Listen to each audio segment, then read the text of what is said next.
یونس شادلو، سردبیر گروه دفاعی خبرگزاری صدا و سیما.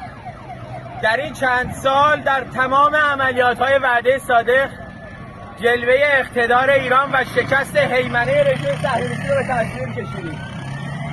اینجا سازمان صدا و سیماست، مرکز فرماندهی جنگ رسانه ایران و مرکز به قدرت کشیدن تصویر اقتدار ایرانی و ایرانی جماعت و شکست هیمنه رژیم کودک کش صهیونیستی.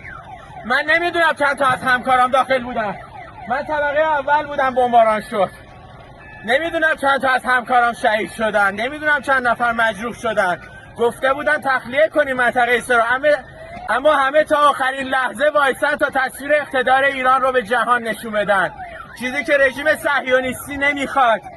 این ثمره نخواستنش. فکر کرده سازمان صدا و سیما رو بزنه چی میشه؟ بدترش رو میبینید.